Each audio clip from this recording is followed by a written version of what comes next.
Before today's episode, I wish to acknowledge the traditional owners of the land, the Wurundjeri people of the Kulin Nations, and recognise their continued connection to the beautiful land and sea.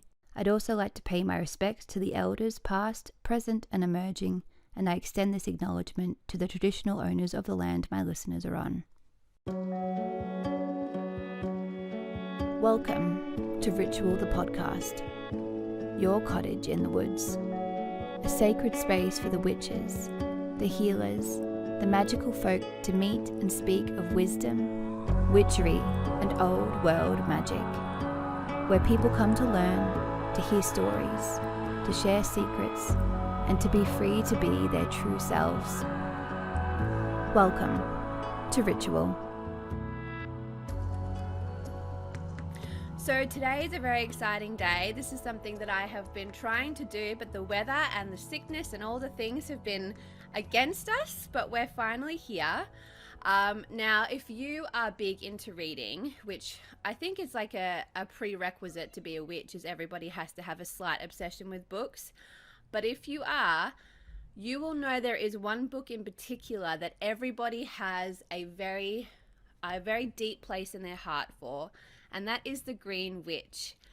That is probably one of the first books I ever read, and one of the ones that I constantly go back to, the one that I always tell people they should read as a beginner, because it's just one of those ones that they're full of heart and soul and amazing witchy knowledge. And it's exciting because that means that the writer herself is sitting right in front of me through a computer. Arin Murphy-Hiscock is in the building, and I'm so excited to chat with you. So hello, Arin. Hi, it is so good to finally be sitting down with you and talking. We've been trying to do this for off and on for I don't know how many months now. I know, but you know what? It all led to this moment, and it's going to be perfect. How are you going? Things are going okay. Yep. I just came off doing a big online conference last week. Oh, cool. The Gathering of the Witches. Beautiful. How did it Yeah, all go? it was a 2-hour long presentation, and Wow. I showed people how I fill in botanical grimoire pages, and we talked Cool. about moving through the change of energy from Samhain through to Yule. Yeah. And it was great. I mean, I felt like I was all over the place, but the feedback from the people in the chat along the way, I said, no, you're making sense. This is great. So Yeah, it's like that, isn't it? Like whenever I do a podcast or something, I'm always like, did I even make any sense? Like, was that in English? Because I'm pretty sure I kind of flipped into some other weird language, and everyone's like, right? no, that made sense. And you re-listen to it and you go, huh, that was a good point. I'm proud of myself. Yeah, it's weird when you're actually doing something like that. It's almost like you can't hear yourself. No, you because can't. you're so busy doing this that you're not in the right mindset to hear the information you're disseminating, right? Which is why it's always nice to be able to go back and look at a recording or a transcript, Yes. because then you can say, oh, okay, because you say things you're not even thinking about at the time. Yeah, you're in a And you're making all trance-like sorts of state. connections up here, and yeah, it's Totally. great. I mean, I learn so much when I teach people. Yeah. So Absolutely. And I think it's always a good test of your knowledge as well, because you can like write things down and double check it. But sometimes when you do go off, you go, oh no, that was purely my own knowledge kicking in and what I know. And I do know what I'm talking about. I do know. yeah, and it's great too when you have interaction. Like even when we're doing stuff on Zoom, like the chat alongside, people will type questions. And those you can't prepare for, right? I mean, you never know what someone's going to ask. So if somebody does say something, it can trigger something completely new in your brain, and you make new connections, and it's so enriching. Absolutely. And did you have a good Samhain? We haven't done our Samhain yet. Oh, not yet? We let Halloween be Halloween. Yeah. Yeah.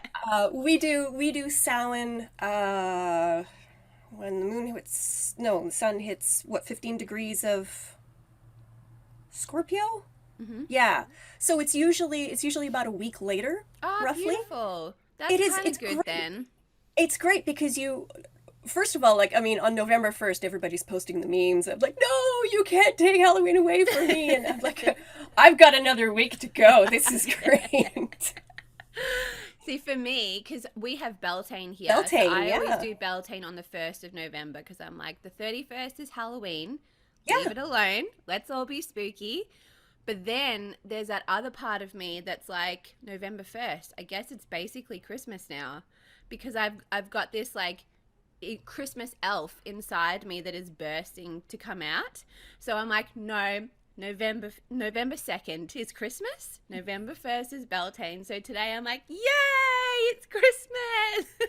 My husband's like, oh good, Christmas carols are back. Excellent. um so the first question I wanted to ask you was, do you have a morning ritual? And this could be a magical one, a mundane, or something that kind of combines the two. But is there a way that you like to start your day every day? I can't just leap out of bed and into the day. Yep. I'm not that kind of person. Yep. Um, so there's always a little bit of trying to get my head into the game before I even get out of bed. Mm-hmm. Um, and I'll touch base with my energy and the energy around me to sort of contextualize myself within the energy of the day. Yep. And then I'll get up and the next important thing is tea. Yes. Yes.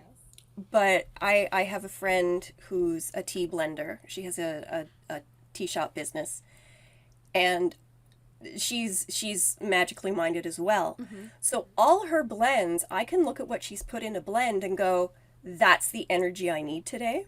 Nice. Good You know, other people will connection. just say, "Oh, that's a really nice description." That's kind of, and I'm like, "No, no, no."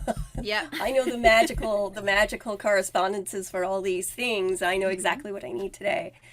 So I'll make a hot cup of tea, touch base Mm-hmm. with my kids. Um, Once they're at school and I'm back, I'll contextualize myself Mm-hmm. within the energy of the day again. Yep. Because my energy has changed, it's shifted, now it's moving, so yeah, I'll touch base then. It's really interesting because before I had kids, Mm-hmm. and you may have something like this too. Before I had kids, I had a much more complex morning ritual. Yeah. You know, I'd get up, I'd do an altar devotion, I'd pull a card of some kind for inspiration or, for a concept to think about during the day. Mm-hmm. Um, and something similar at night. I would come back and I would do another altar devotion, and I Mm-hmm. would I would do I would meditate to sort of make sense of the day and calm my energy Mm-hmm. down and journal a little bit. And I can't do those things anymore really No.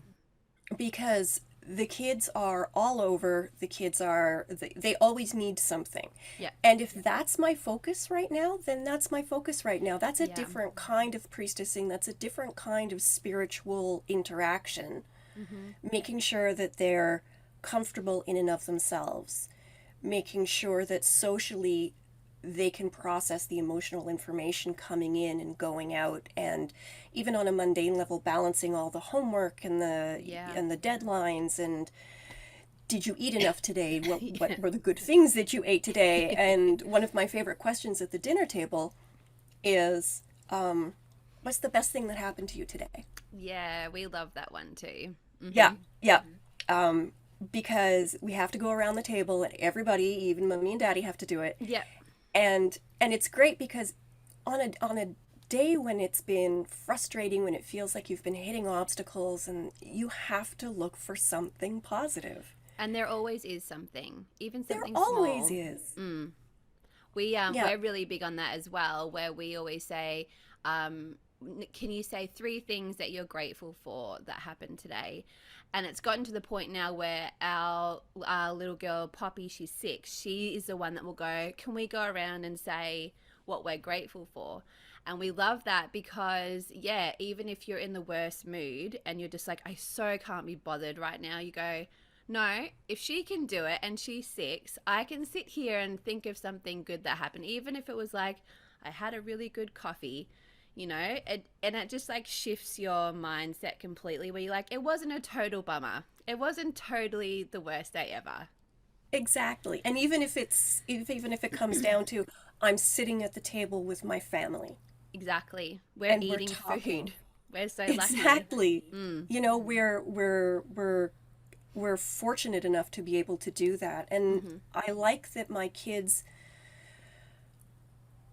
have to take a moment and think about their days and talk about what what's important to them, Yeah. you know, and because it helps them sort through things, it helps them prioritize Yeah. things during the day. Like today this was the best thing that happened, but if that Yeah. happened yesterday it wouldn't have been the best thing. Yeah. Yeah, that's So so it's, true. yeah, it's good. I think for emotional intelligence and spiritual processing of all the stuff that goes on, I think conversation like that is really important.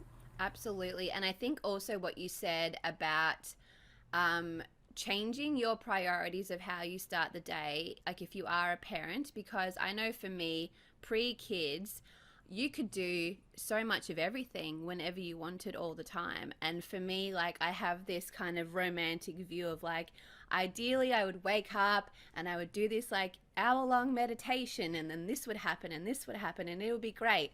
But my reality is that my daughter and my son now are both like, hello, it's the crack of dawn. What are you doing? And if I let myself get frustrated and go, I really had plans to do all this and you're kind of ruining it, then I wake up in this like really funky mood and I'm Resentful, grumpy. Yeah, cranky. exactly. And so you have to kind of just go, well, right now, my life, my morning rituals could be 5 minutes in between like making a lunchbox and whatever, or when they go to school or whatever. And that's just like where I am at life. And in 10 years, they'll be in high school and won't care to talk to me. So I might as well embrace that time and go, well, this is just where I am. And you find your like momentary magic of where you are now, and knowing that one day you will be able to have an hour long meditation whenever you want. And you'll be going, but I want my kids to be here, you know? Yeah, that's exactly it. Like I really had a kind of crisis of spiritual identity when my first daughter was born. Mm, Because before that, I had written a couple of books, and like, as you say, I would do hour-long rituals. I could yeah. leave work spread out on tables, and the only Yeah. thing I had to worry about was the cats. But when my daughter was born, she needed a lot of, I mean, well, all babies need a lot of attention, but she was in the hospital for 6 weeks. She was Wow. born early. Mm-hmm. And so my energy had to go in a completely different direction. And interestingly enough, at that time, I was writing the first edition of The Green Witch Wow. 15 years ago. So that book actually it kind of came out of that place of introspection and that place of re-examination of who am I if I cannot do all the priestessy things? Yeah. How do I reinterpret my spiritual practice within the context of an everyday life Yeah. with a family? Yeah. And that really shaped a lot of the idea that spirituality is not a precious thing set aside. It literally is in every moment of the day. Yeah. And it's in every corner of the house, and it's in every interaction you have. It literally is part of the daily path you walk. Mm-hmm. Now it's really nice still to be able to schedule a ritual with either alone or with other people and do something, and it's extra special It because you is. don't get to do that very often anymore. Mm-hmm. So so the Green Witch actually it was born in a time when I I didn't know how to define my spiritual practice. So it Yeah. really evolved around that time. Interesting. I love that story. I'm going to read that in a different way now, knowing what you were going through in that time. So going back, way back, how did your journey into witchcraft begin? Like, is this something that was always there for you, or was there a time when you found your inner witch, or how did it all come out? Um, it's looking back, I can see a lot more appreciation of nature than sort of organized religion. Yeah. My mother and I were very involved in our local church, and it was great because there was community. But the problem is the community started overdrawing on our energy. And they kept trying to get us involved in more and more and more things. And I'm an introvert. So it got to the point where I just backed right off. Yeah. So for a few years there was a time where I wasn't doing anything specific. And in that time I started thinking about, well, why is God always seen as male? Why is the guiding force of the universe always codified as male? That bothers me. And there was a church nearby who was alternating male and female pronouns when they talked about God. And I went, oh, this is going to be great. This is good. And I went, and it felt so wrong. Yeah, right. It felt so wrong because it felt like they were trying to shoehorn something into an existing framework. Just by changing the pronouns, it didn't do what they wanted it to do. Yeah. And so my energy just bounced right off that. And I went, okay, well, no, not for me. And I thought, okay, well, I'm just going to have to go my own way.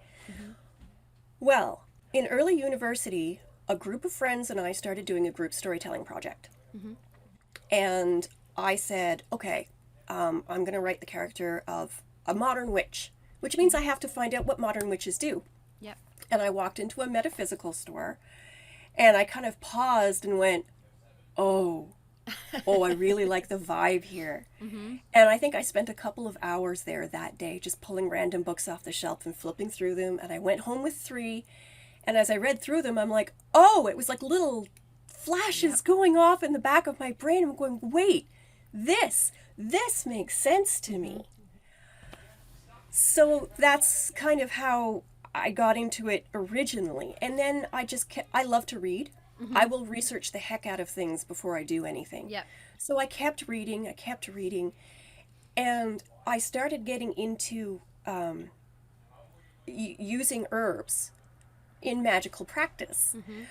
There was something about, I just like the energy of them. I like the concept of taking bits of this and taking bits of that and bits of this and feeling how the energy changes, and then being able to program it for a particular reason. And it satisfied something in me. It spoke to me in a way that other things, like other rituals or other spellcraft in the books didn't. So I ended up with quite an assembly of dried herbs and things that I got from the local herb shops. And yeah, it was just, it clicked. It clicked in my early 20s. I went, okay, I think I found it. I found it. And the more I read and the more I worked, and then I started casually working with other people after going to a couple of public rituals. And then I eventually started working at the metaphysical store. Cool. And then because I've been working in bookstores for years. Yeah. This was just like the latest bookstore I ended at. Yeah. And somebody from a publisher emailed a bunch of owners of metaphysical shops and said, we're looking for someone to act as a consultant on the establishment of a New Age imprint. So ideally they would know something about publishing, but they would also know something about metaphysical New Age occult. Yep. And the owner came out and pushed this email at me and went, they're talking about you. Ah, cool. So I sent them my resume and we talked for a while, and they said, no, we'd love to have you on board. So it was great. We designed what the imprint was going to do, and we started thinking about the first few titles that we wanted to put out. And they said, the first thing we want is something about spellcraft. Yes. And I said, okay, that's a great idea. That's, there's definitely a niche for that. Yep. And they said, and we want you to write it. Wow. And at that point, okay, I was third degree priestess. I was, I knew my stuff. I'd been doing things for a while, but at the same time, it was like, yep, nobody knows me. Why would they want to read a book from me? And they're like, no, you don't understand. Get that imposter syndrome. Oh, always. I still do. Yeah. But they said, no, you don't get it. All the work you've done for us so far, your method of communication and your concept of what these books should be, it just makes sense that you should write one. Yeah. And we want you to write the first one. So that ended up being the Spellcraft book. Cool. I love that. Yeah. By the way. Hi, sweetie. My cats are wandering in and out. I was just going to say, I love it because like one cat walks around and then a different cat appears. It's like, how many cats are in there? We have 3. Oh, cool. Yeah, we have 3. This is a cat-friendly show. They are more than welcome to join. Excellent. Here, Zinzin. Who's This this is one? Ginny. Ginny? She's like, no, I don't want to be on TV. Aww. So Yeah, this is Ginny. precious. I love cats. I love them. But we Do you have dogs as well or just cats? we don't. Our house is pretty small. Mm-hmm. And we just don't have the space to devote to it. I mean, we have a backyard, we have a back garden, but it's with the 3 cats and the 2 kids and the small house, I don't feel we can give the time and energy a dog really needs. Yeah, that's fair enough. So for now, it's just cats Yeah. and a rabbit and 3 snakes. Oh, wow. They take up very little room. Yeah. Yeah, we fair have enough. 2 corn snakes and a ball python. Oh my God. How do the cats go with the snakes? Oh, they're really, really chill, actually. Really? Yeah, they That's so funny. say hi to the internet, Jenny. Yay. They find it interesting. Okay, sweetheart, I love you, but I can't sing. The cats find the snakes interesting, not in a way that they want to chase them, but they'll sit back and they'll watch. Yeah. You're a weird looking cat. Why don't you have legs? Going back, I love that your path like kind of pulled you to that direction of like, you need to go in this place, and once you go in there, amazing things are going to happen. And it's like, you just need to find that little trigger, and then it's like, poof, look what happens. Exactly. Like, how cool was that? Yeah, yeah. And I remember I was talking to someone and saying, oh, I felt so fortunate, and it was just lucky that I was in. They said, you know what, you keep using that word, but no, all the work you've done and all the decisions you've made have brought you to exactly where you are. Exactly. And you had to go through each step, because if you missed one, it all would have completely changed. But because it all like unraveled the way it did, like, look at the journey that was waiting for you in like a really unexpected way as well. Like, you wouldn't think that something like that would manifest in that way, but how cool. It was meant to be. Yeah, apparently. And I'm enjoying myself. I'm enjoying as myself you a should, lot and that's in how what you I know do. it's right as well. So I saw that you have done, work in a coven. Were you always in one from the beginning, or were you a solitary and then you found a coven? And how do you kind of find the difference between them? Because I always have people say like, do I need to be in a coven? Do I work by myself? Like, what's the deal? So how do you find like both sides of it? You can do both. Yeah. Either or and. You can have a solitary practice and get together with people occasionally to practice as well. Mm-hmm. If you're in a coven that has like a set pantheon they work with, and a set group of totems or deities or invocations or their own liturgy, that doesn't prevent you from working on your own with different deities and different liturgy and different, whatever. So that's something that, when people who are very new say to me, well, I need a coven. I'm like, well, Yeah. no, you don't. You don't. But if you do, it also doesn't mean you can't work as a solitary. Yeah. And it doesn't even have to be the same work. You can work specific things with the coven, and you can work a totally different group of topics and subjects and themes by yourself. Mm-hmm. They're not antithetical. They're not. Um, from the beginning, no, I was definitely a solitary for a while because, as I mentioned before, introvert. Yeah. Also terrified of doing the wrong thing. Yes. Yeah. So it took me months and months and months before I even did a ritual on my own. Yeah. Yep. I was an armchair witch for a very long time. An armchair. Um, but yeah, I mean, a spiritual practice is such a personal thing. Mm. And I think everybody should work as a solitary if they've only ever worked as a coven. Mm-hmm. Because when it's just your energy and the energy of what you're working with, it's very intimate, and the interaction is going to be different. Yeah. Because you don't have to take a bunch of other people, a bunch of other energies into account. You're also solely responsible for what happens. So there isn't anyone to catch you, but on the other hand, there isn't anyone to distract you. Yeah. True. At the same time, because you can all say you're on the same page and doing the same visualization for the same goal, but everyone's going to be doing it slightly differently. Mm-hmm. So, when it's just you, and you don't need to take anything else into account. So yeah, I worked as a solitary for quite some time. I didn't, I went to a couple of public rituals, Mm-hmm. which was eye-opening. Yeah. At a public ritual, you have no idea what's going to show up. No. It's It can be an interesting experience. Yeah, it's very interesting. And you have to have complete trust in whoever's leading it. Like the ritual team, you have to trust that they've got control and that they can handle whatever's coming up. Yeah. And if you're a solitary and you walk into a situation with a whole bunch of people with a whole bunch of energy that you're not familiar with, that can be a big trust very experiment, distracting type and thing. Like hard it's to like connect.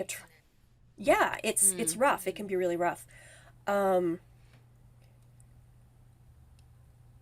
So when I started working in a coven, it was when I started training with Black Forest. Mm-hmm.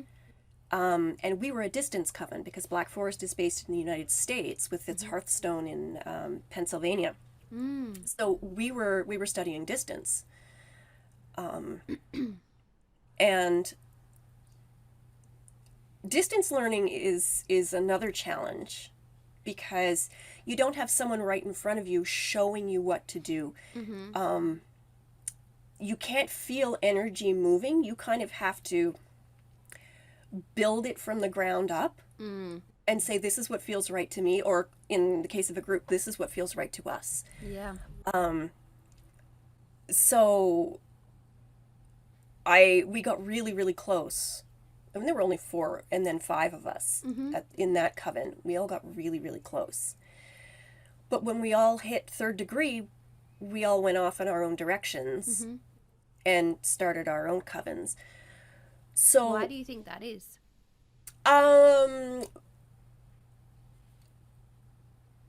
It's not uncommon for 3rd degrees and established covens to go off and start their own. Okay. It's often encouraged because by the time you hit that level, you're ready to teach. Right. And if you are teaching, they like you to be teaching in your own space. Fair enough. Basically, so you create your own coven and you teach in the way you need to. Yeah. Now, interestingly enough, the coven that ended up forming, we're all still together. We have another 3rd degree, and she's like, I'm not going anywhere. and we're like, we don't want you to go.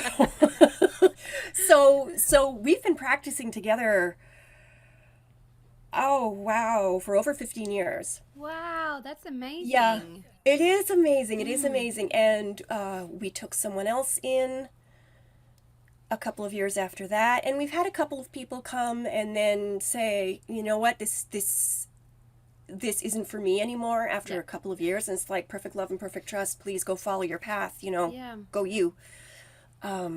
So right now there's I think just six of us, cool.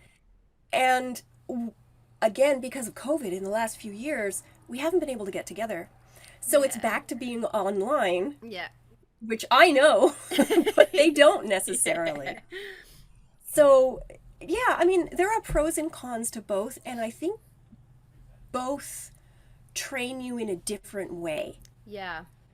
to work with energy in a different way, to match energy or direct energy differently.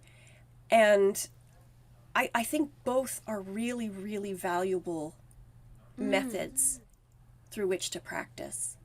I think I've never been in a coven before, and to be honest, I think one of the reasons why is because you often hear more negative stories from it than positive. Like you always hear like people are super judgmental, or there's a list of rules and you have to follow it, and if you don't, you get in trouble.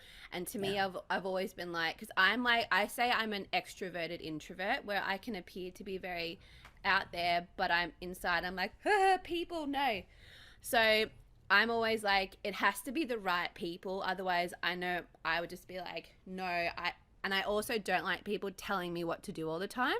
So for me, I'm always like, no, it's not for me. But I love the idea. Like, I think it's really important to have both because, yes, being having your own practice and knowing who you are as an individual witch is so important because it has your values, what you want, how you work, and all your beliefs and everything. But I think having people who totally get it and having that support network is so nice because it allows you to ask questions safely, and Hmm. also you can get confirmation from people of experiences where you might have self-doubt and go, oh, maybe I made that up, maybe that's just I'm dramatizing that a little bit, where they go, no, I had the same thing, and then your confidence grows and you go, Yes. okay, good, other people are getting that too, I'm on the right path. And so I think finding a coven that's like that and it totally fits your vibe, I think would be such a rewarding experience. It is. It really, really is. And um, at the confirmation thing, it's great because we are all very different people Mm-hmm. in our coven. I mean, we've known each other for a while. We were friends, and that's why people were invited in. But we're all very different when it comes to working with energy. Mm-hmm. So we had to learn each other's languages. Mm-hmm. And that in turn can help you learn more about yourself Yeah. because working with others asks you to sort of step into their shoes a little bit and look at things through their eyes and say, okay, well, if you're experiencing this energy in this way Mm. and I'm experiencing it in this way, where do those intersect? How do we interpret, and it's so interesting. Yeah. Like even just on an intellectual level, like quite apart from the spiritual, to realize that like we have one person who doesn't visualize pictures Yeah. when they practice, Mm-hmm. and we have someone else who senses like emotion or in energy Yeah. but doesn't see color, and Interesting. we have other people who when they look at energy see color but don't get anything else. And it's really, really interesting. Everybody has their own language Yeah, when it comes to right. magic and working with energy. And it's so interesting to be Yeah. able to bounce off other people and go, oh, wow, that's really neat. I hadn't thought of it that way. Yes, I love that. And it allows you to kind of like see from different perspectives that you never would and gets you out of your box, which Hmm. ultimately can be uncomfortable, but Yep, that's how you grow. That's really the only way that you can grow. exactly. And I Really don't cool. think, I mean, if you're in a place or a situation where you can't find a group to practice with, I don't think you're going to be eternally missing something No. in your life as a witch or a pagan. I think that your experience will be different but equally valid. And I think one of the ways to like we were just talking about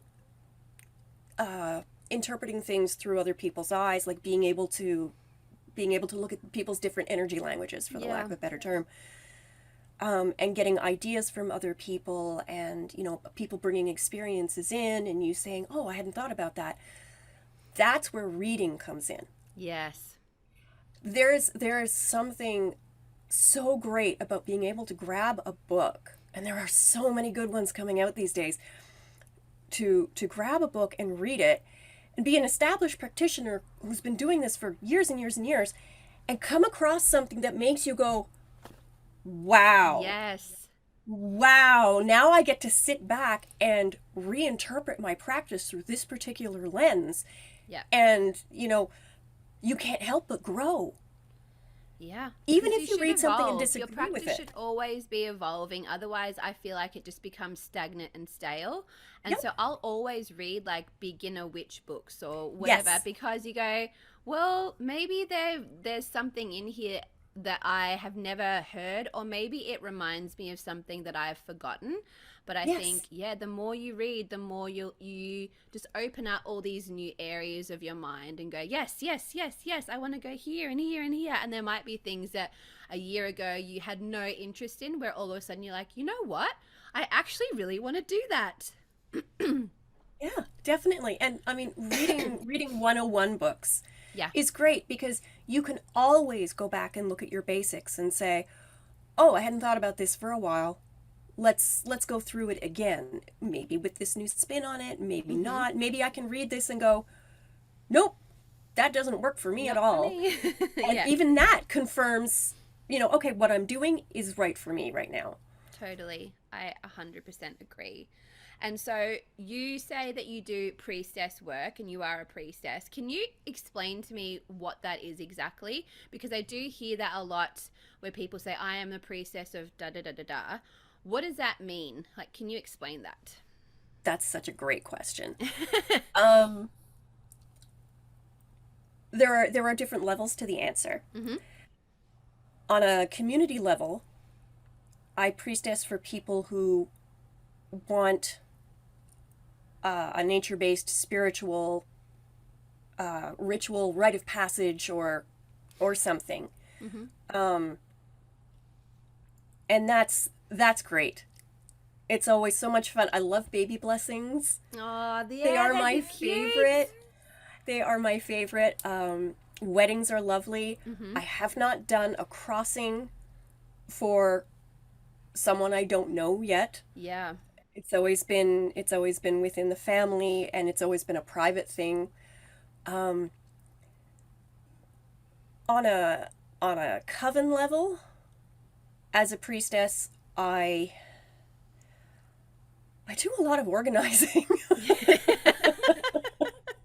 Being a priestess involves admin. Yeah. But it also means looking and keeping track of where everyone in the coven is, Mm-hmm. both lesson-wise and life-wise. You're like the witchy mum. Yeah, actually, that's a really good way of putting it. Yeah. Yeah, and making sure everybody has what they need. Yeah. And sometimes that's difficult, especially over the past few years Mm. when we haven't been in person. Communication over the internet is different, and it can be really, really hard to give someone a heart-to-heart and say, how are you? Like, how are you doing? It's easier to hide your emotions online, because you can be like, I'm fine. I'm all good. But when you're in person, exactly. you can go, are you? Are you really? Are you really? Yeah. Yeah, like, I've been picking up hints, like, not necessarily in our direct communication, but your posts on social media, every once in a while there's a little thing, and I notice, and yeah, so there's that. And then on a spiritual level, like some people priestess for specific deities, Mm-hmm. and I used to do that. Yeah. I was very definitely a priestess of Bridget for quite some time, until she patted me on the head and said, "You don't need to do this with me anymore. You need to go Wow. looking." And so I had to do some serious soul searching, and it's never fun when the deity you've been working with says, "Thank you, Time to go. bye." She would do What did I something like do that. wrong? Why are you breaking up with me? Why are you kicking me out of the house? Oh. I've never heard that happening. That's interesting. I've spoken about it with a couple of other practitioners, longtime practitioners, and Yeah. they're like, "Yep. Sometimes you end up with a teacher, whether it be an animal guide or a deity, and they'll say, 'I'm a crutch now. Yeah. You're leaning on me in a way that is holding you back.'" Interesting. And they'll let you go. And I was in free fall for quite some time. Yeah. It was not comfortable, Yeah. because so much of my spiritual identity revolved around being a priestess of Bridget. Yeah. And yeah, it was rough for a while.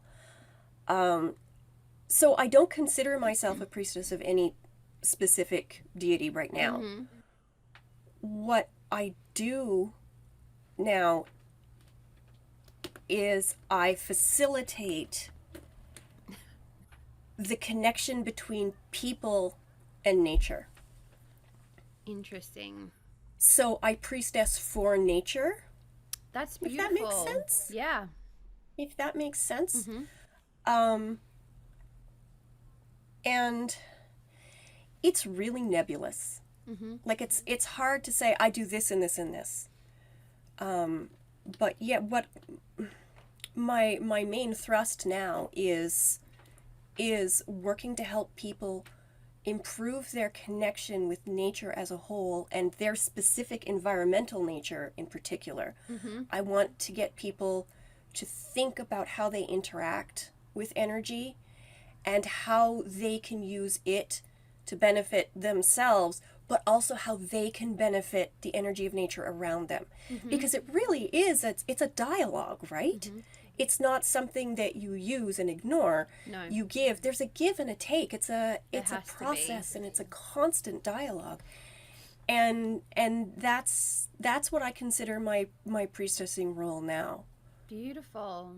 I love that. And you know what? How fitting as well, because the Green Witch is so popular and it hits people everywhere, that's you doing that, but in a book version. That's it. Yeah. Yeah. I Yeah. love that. That's really cool. I love the baby blessing as well. Like because we're due to have a baby in January, and we have never done that with our other two kids. They were always christened in a Catholic church, but as we've evolved, like my husband is more now on the pagan side. It really doesn't fit us, and there's like that part where it's like, do you do it for like insurance, like just in case? But for me, I'm like, it just does not fit. I don't like it at all. I don't want that. And so I was really interested in doing a baby blessing, but almost doing it for all three together. What a lovely idea, a little family blessing. Yeah, I would think it would be something, because because this is the last baby as well. So I think it would be like a really nice way to kind of like form them as a little witchy family. And Yes. I'm now that you've said that, I'm like, there's a hint. I'm gonna look into it, because I think that would just be so cute. It'd be so nice and beautiful. Yeah. Yes. And the great thing is, because your other two are slightly older, they have input. Exactly, and they would love You know, that. what would you like to do to welcome the baby? Yeah. And it's interesting. It's interesting that you say you didn't have baby blessings for your others. They were christened, because when my first daughter was born, my mother-in-law said, "Well, when are you going to get them christened?" Yeah. And we're like, I didn't. not. Yeah. She was flabbergasted, because at this point it's a cultural thing, Yeah. not necessarily a religious thing. It's Yeah. like, well, everybody gets baptized. It's like, Yeah, no, it's just what you do. no, because I mean, I sat down and talked to my partner about it, and he said, "I don't know what to do." And I said, "Read the order of baptism." Yeah. So he did, and he came back and he went, "I'm not promising my child's soul to Yeah. a deity within an organized religion that I do not practice. Yeah. Like, that is irresponsible. Yeah. So, like, yes. So, what we decided was we would expose the children to as many different religions as possible. And whenever they had a question, we would answer it. And if we didn't know, we'd look it up together. And when they were old enough, they could make their own decisions. Totally. And we will support them in whatever they choose. And I think because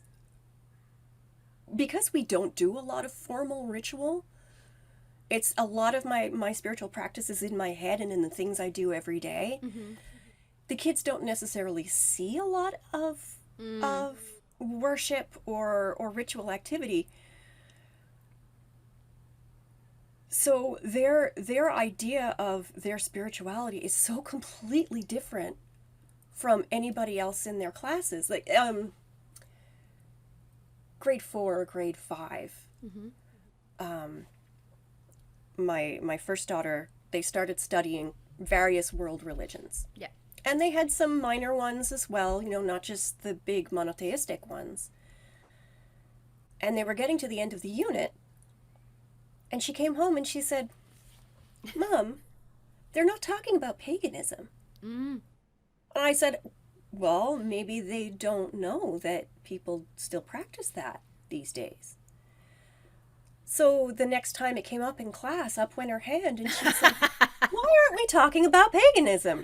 Good on it. Okay, so she came home and said, my teachers are really excited. They've asked me if I want to do a presentation on what paganism is and what we do. That's awesome. Oh, okay, here we go. So she had a little PowerPoint, and it was great. Oh, good on her. It was wonderful.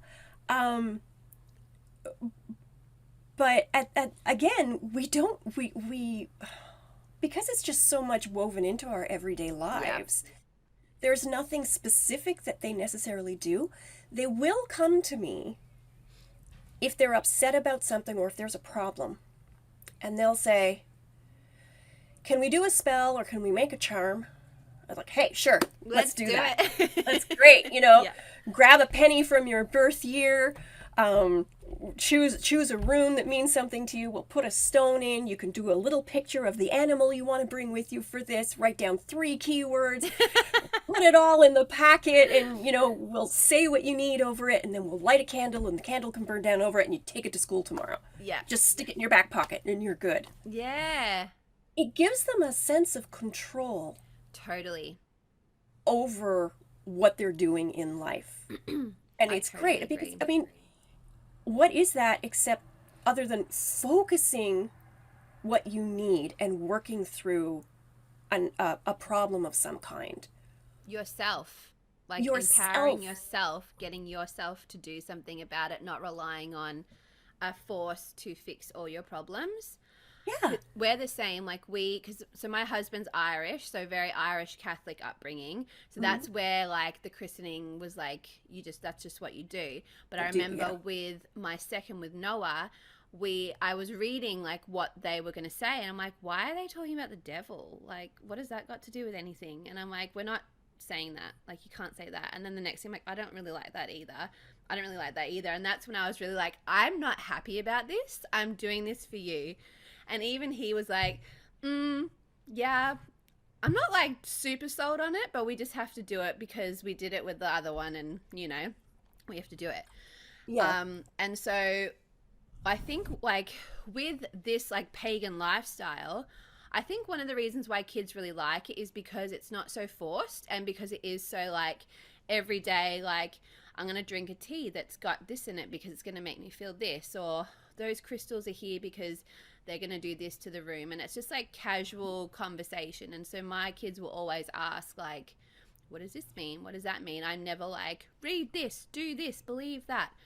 But then they do come out with things where you go, oh, it's a full moon tonight. And Poppy will be like, can we do cards? Can we read a card? I'm like, sure. Or if she has a bad dream, can you cleanse my room? Because I feel like there's something yucky in there. And I'm like, absolutely. And then first day of school, they have a little oil that I made them for courage. And so they just carry it on them. And it gives them that like self-empowerment where they're like, I may need it, I may not need it, but I've got something if I do. And most of the time they won't even touch it. But I think it's like, yeah, you just give them that power. Like even when they cleanse the room, like I get them to do it. I'm like, you do it. You get everything out and tell it to go away, rather than like someone else fixing their problems. And I think that's why they respond to it, because it's like fun. They can do something themselves. They feel good after it. They feel empowered and they feel brave. And I think that's like such a special thing to give them. Yes, absolutely. Definitely. And there's, and like as you say, there's the fun aspect of it. Yeah. Like my younger daughter right now is totally into crystals. Yeah. You know, if I've gone away somewhere and it's like, oh, I need to bring gifts home, I'll find a crystal for her. And she's got these little collections all over her room in different places. And she has a lot of trouble sleeping in general. Mm-hmm. So we have a room spray that we made that's, you know, water and a couple of drops of lavender oil. And there's a tiny chip of rose quartz in it. Beautiful. And sometimes we put a tiny pinch of glitter. You gotta And have the she glitter. uses that to cleanse the room. Mm-hmm. You know, and sometimes she'll say, Mommy, can you pray to the goddess for so I can clear my head and go to sleep? And you know, I draw runes on her, a bind rune on her head, and we say a short prayer, and she's like, thank you, I feel so much better now. I You know, love sometimes it is the ritual. Sometimes it's if we do this set of actions and say these words, I feel comforted. Absolutely. Because I can feel the energy shifting because of the intention. And yeah, that's, as you say, it gives them a level of control over themselves and their emotions and how they respond to things. And I think that's one of the most valuable things we can teach to kids. Yes, I totally agree. Absolutely. So you're very nature-based, obviously. With people who want to really connect more with that nature-based spirituality, what would you say is like your basics? Like how would you go, like just like a daily thing that you can do that will really help you form that relationship with the earth, whether it is like elemental or whatever it is? What are your like go-tos of like, I really need to like infuse myself with that earth energy? What would you go and do and how would you begin? I think you can find nature energy even if you live downtown in the middle of a city. Yeah. And that's one of the things that I like coming back to in my writing as well, because even if you live on a 17th floor apartment in a skyscraper somewhere in the middle of downtown, you can always reach earth energy, whether it be through meditation and centering and grounding, or on your way to work or school or wherever, you will pass something that has life energy. Yeah. And whether it be, you know, a tree on the sidewalk or a pot of flowers in front of a shop, or maybe you go past a park, you don't even need to physically stand in it. I mean, if you're on a bus and you go past a park, even just seeing it reminds you, and you can close your eyes and you can center yourself and even just reaching out with your energy, just pushing your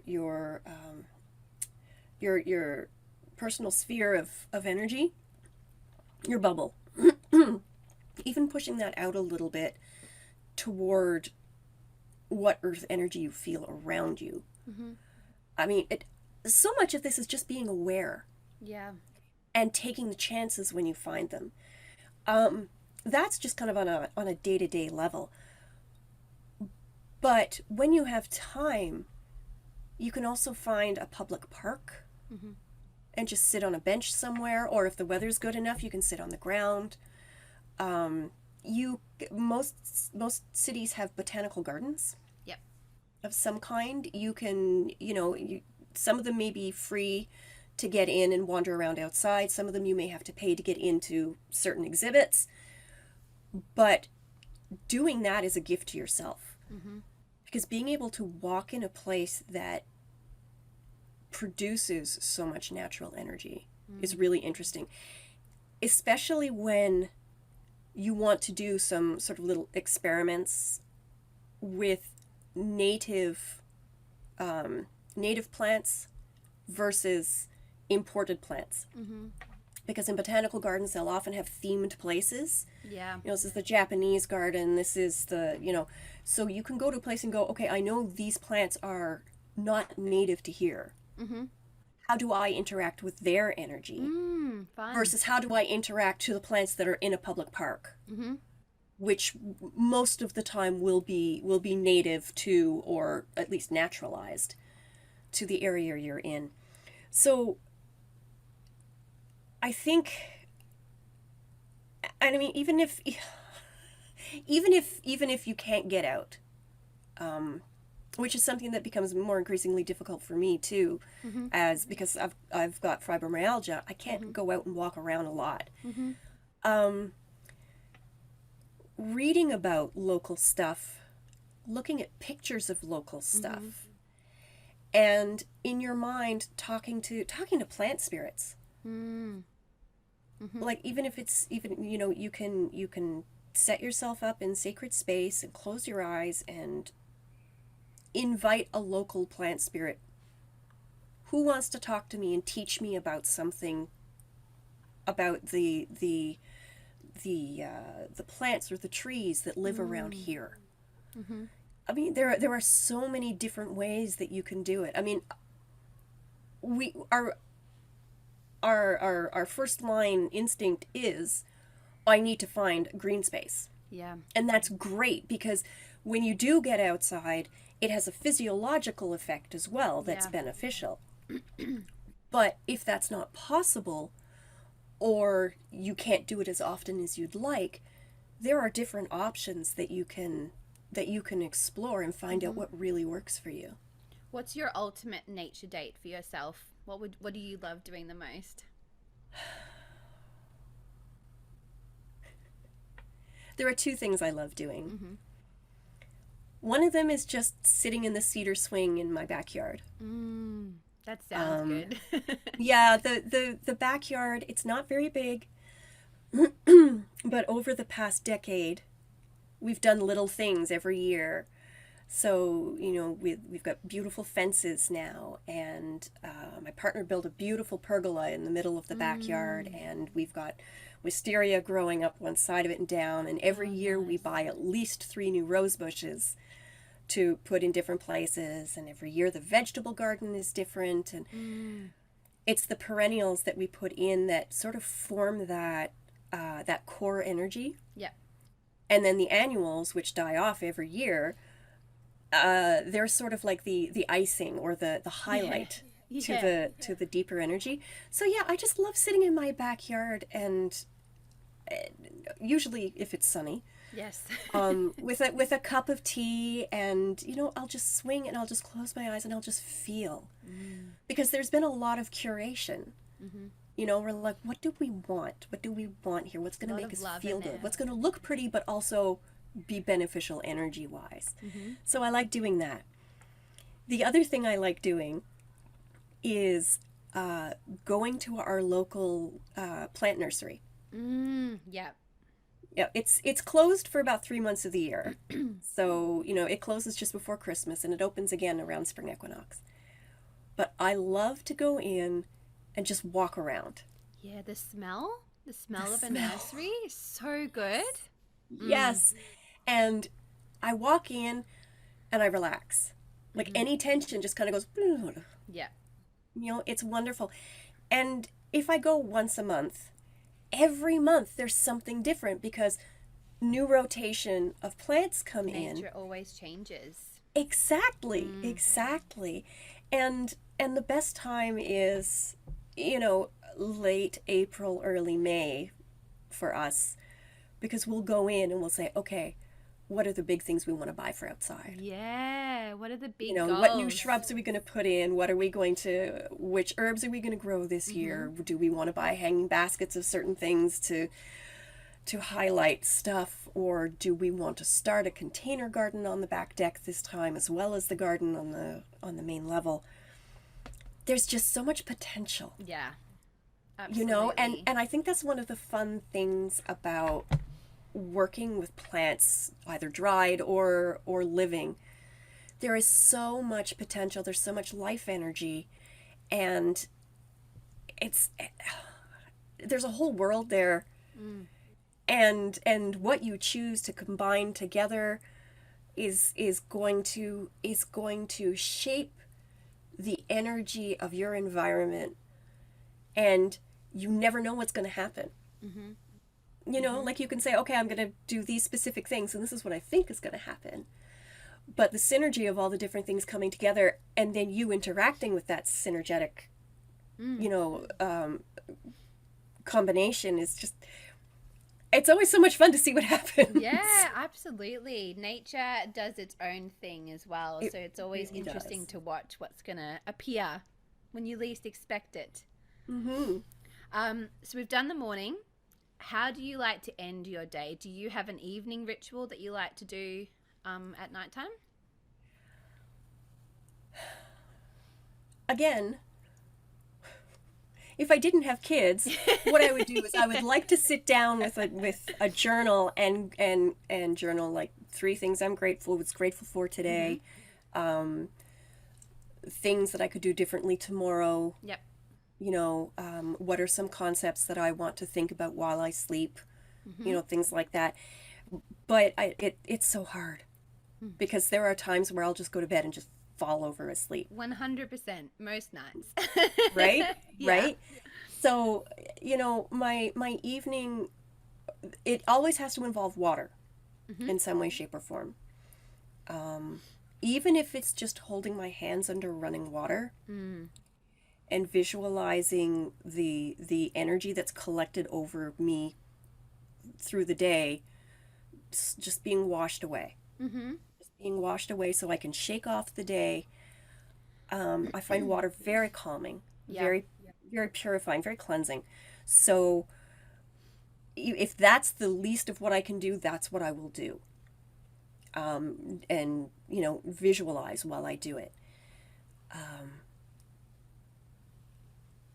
When I get into bed,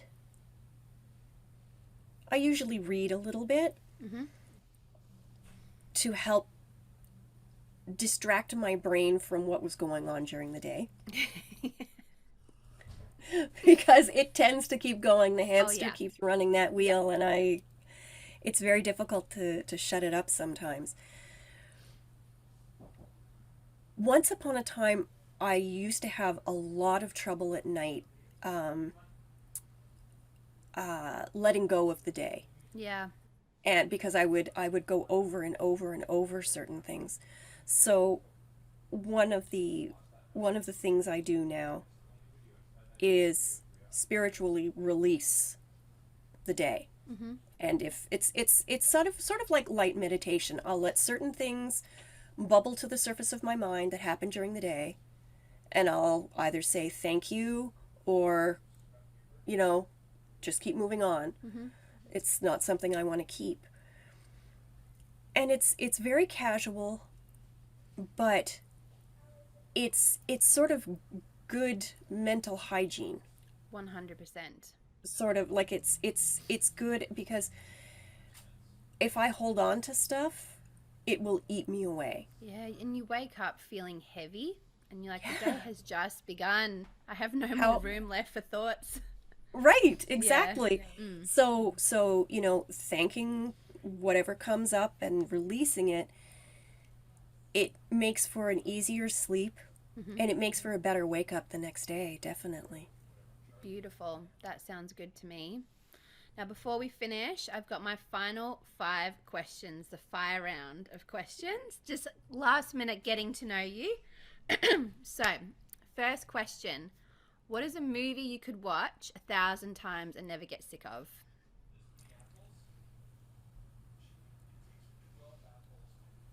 Le Fabuleux Destin d'Amélie Poulain. Whoa. Which in English is just known as Amelie. Yes. I love that. That I actually had students watch that at one point. Because I said we think of magic in a very specific way, but there is magic in everyday life as Yeah. well, and you can bend certain situations in a way that is not quite magic, but not quite mundane either. Yeah. And I don't know what they expected, but they when they watched it, they were like, "I don't know what to think about this," and I'm like, "That's fine. You don't have to have a specific reaction to it, but it makes my heart so happy. I love Nice. it so much." Yeah. Yeah, it's I could watch that over and over. Yeah, I haven't watched that in ages. I'm gonna watch that again because I remember when I did, I was like, oh, the color. It's so Yes. beautiful. Mm. Yes, the color is beautiful, the music is Yeah, amazing. the music is amazing. Um, I always listen to the music actually because it is really beautiful. Quite. A book that changed your life. Book that changed my life. There are so many. I know it's a hard one. It is a hard one. Um,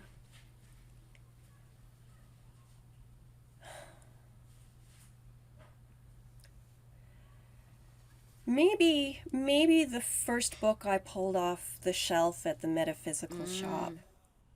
Um, there were three that day, and I can't remember which one was first. But one of them was Dorothy Morrison's Everyday Magic, Mm-hmm. which now that I think about it really had an impact on how I shaped my own spiritual path. Mm-hmm. One of them was To Ride a Silver Broomstick by Silver Ravenwolf, like Yep. so many other people in the Yep. mid 90s. And the third one was by Patricia Crowther.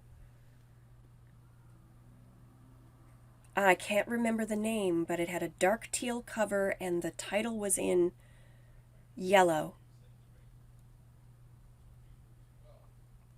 But it was a British book. Mm-hmm.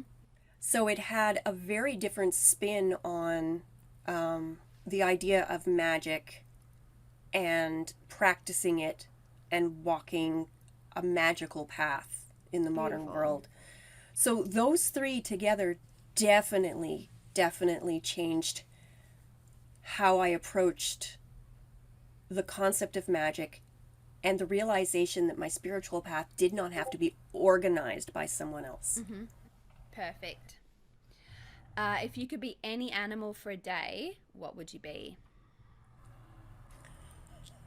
It's tempting to say the cat I that's was gonna say. completely sacked out on my lap. Um, I love owls. I love Yes. owls. But I think I would choose a fox Interesting. because they see things so differently.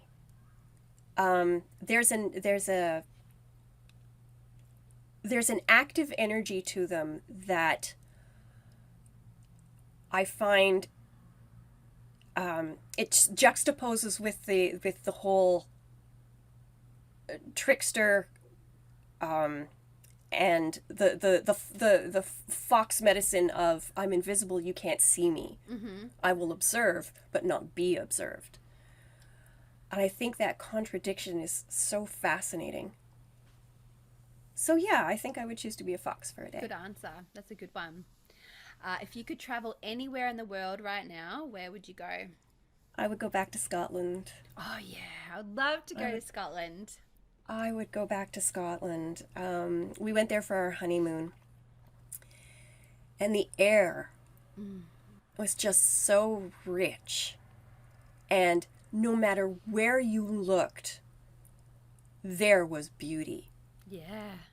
And I Yeah. think I I mean even the cities, I mean it's older than most of what I'm surrounded by here in North America. So just the concept of history and so like the aggregate of energy of all those years of people and animals and um and lakes and mountains and forests and fields. It felt so good. It felt so good. And I've missed it ever since we left. So yeah, I'd go back to Scotland. Yeah, good answer. Okay, finally, what does happiness look like for you? Oh.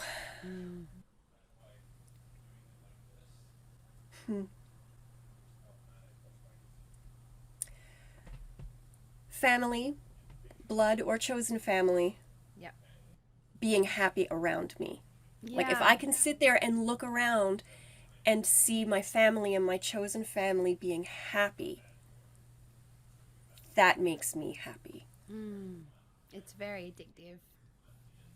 Listening to your kids giggle together when they're not fighting is like, Yes. it's straight to the heart. Or worrisome because you're like, why? Why are you What are you laughing about? What do I need to worry about? Beautiful. Well, thank you so much for joining me. It was Thank you for such a having me. pleasure, and I'm sure everybody got so much from you. You are just a wealth of knowledge. So thank you so much for everything that you do. Oh, it is my pleasure because, when I write books, I learn too. Yeah. And that's something like I have to think about all this stuff before it gets put down, and so I'm learning as well, and I'm evolving my own practice, and if by me doing that I can help other people, that is beyond reward. Well, you can feel that as well in your writing. You can feel that. So thank you very much. Oh, that's wonderful. Thank you. That's good to know. Beautiful. Well, thank you so much. And everyone go and read every single book that Arin has written.